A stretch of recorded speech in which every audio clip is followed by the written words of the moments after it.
Bonjour, je m'appelle Olga Solodowska, je suis enseignante du lycée Klovski 77.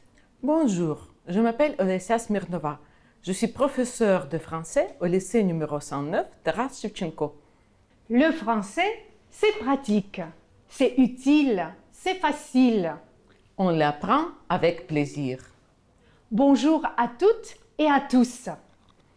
On est énormément ravis de vous revoir. Nous continuons notre voyage à travers la France. Et c'est la Nouvelle-Aquitaine qui nous ouvre ses portes juste maintenant. Les héros bien connus du roman d'Alexandre Dumas, Les Trois Mousquetaires, Athos et D'Artagnan, brûlent de désir de présenter leurs aventures extraordinaires. Oh, que c'était bouleversant notre tour dans cette région de toutes les envies. Oh, nous nous sommes tellement amusés.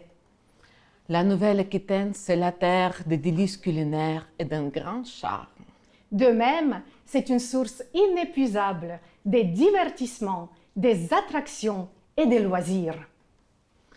Tu sais, j'ai même réussi à faire une vidéo de tous les lieux qu'on a pu voir. Et ce serait merveilleux de la montrer à Porthos. On a découvert les grottes de Lascaux. Ici, on se promenait le long de la rivière. On admirait de beaux paysages des Pyrénées.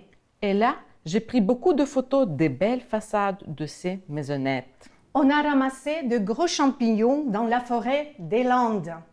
On a goûté du vin. Je grimpais ces murs plusieurs fois et un jour, j'ai failli tomber. On a visité le cœur de Bordeaux. On longeait pas mal de kilomètres de côte. On nageait et on faisait du surf. On a pêché et on a fait du bateau. On plongeait dans les vagues. On est monté en haut du phare. On a navigué. On a regagné La Rochelle et là, on a fait du sport. On faisait du vélo. On observait une architecture remarquable.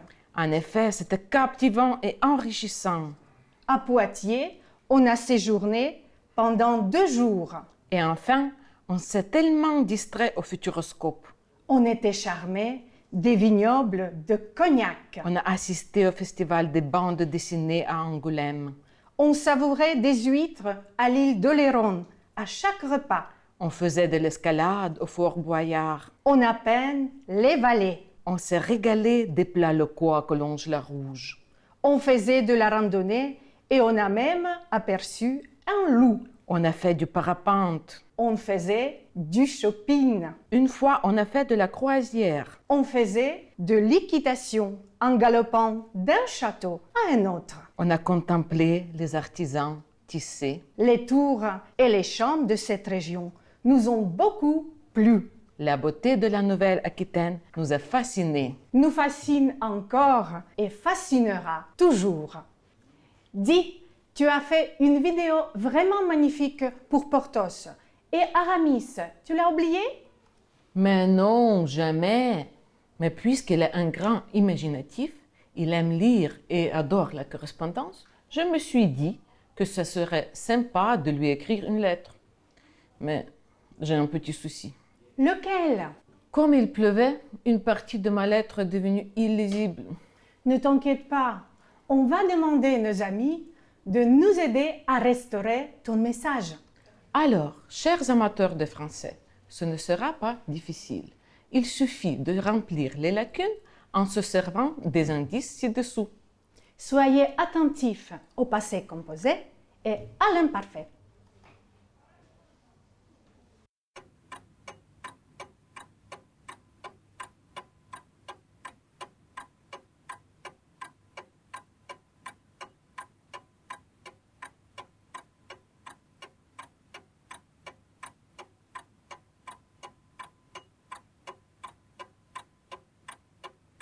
Ici, vous trouvez des corrigés si vous en avez besoin.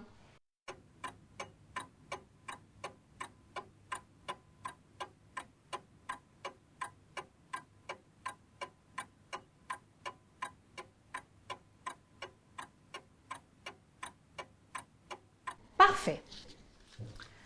Tu sais, mon chéri, On a fait tant d'activités, mais une des choses les plus curieuses et étonnantes, c'est bien sûr les grottes de Lascaux.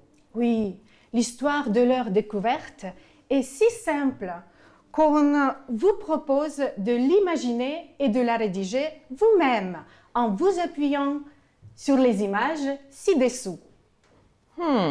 4 petits garçons, Un ballon, un chien, une colline, des allumettes. une grotte. En racontant votre récit, employez le passé composé pour les actions terminées et précises et l'imparfait pour la description de la situation.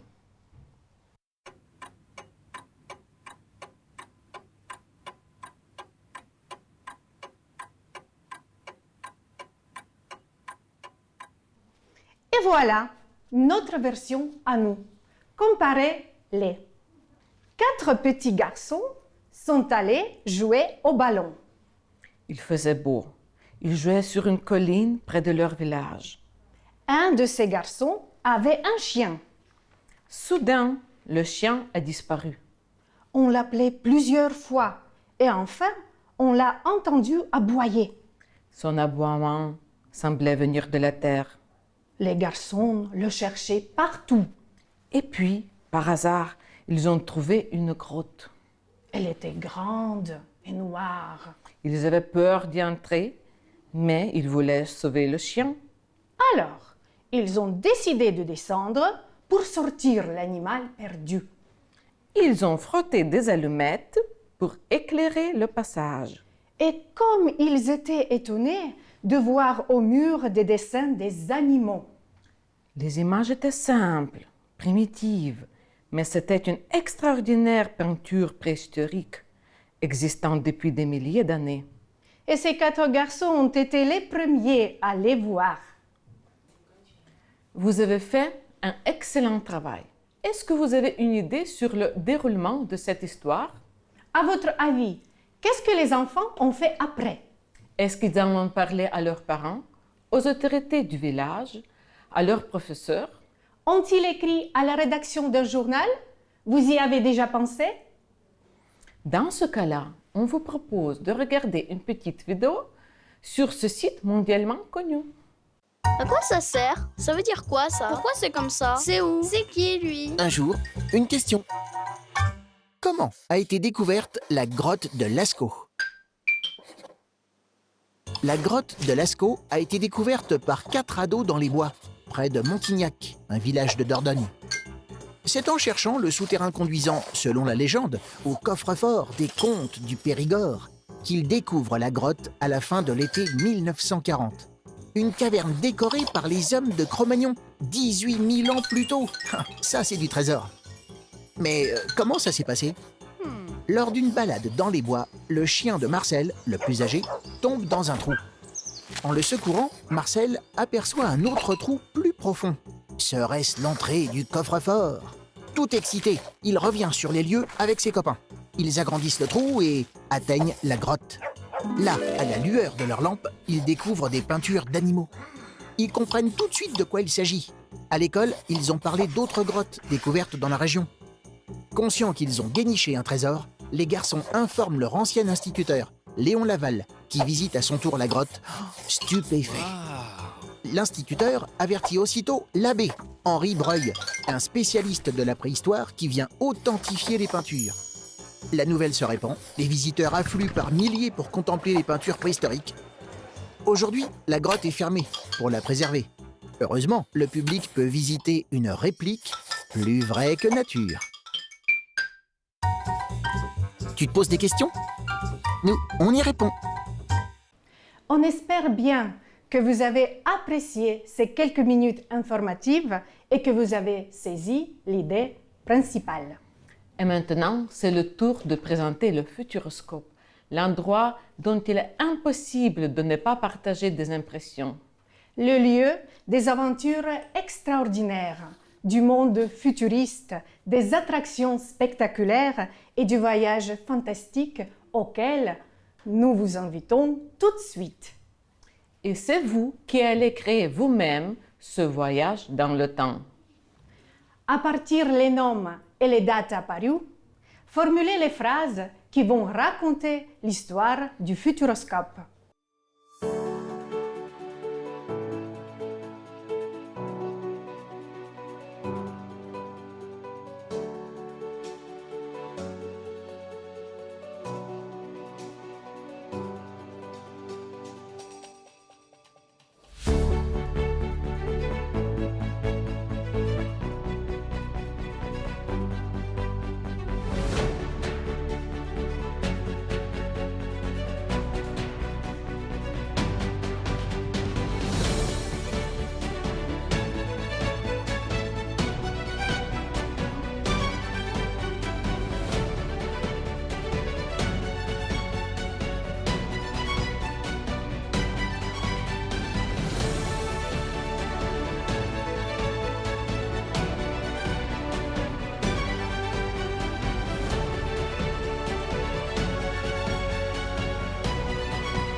Révisez vos travaux avec les corrigés.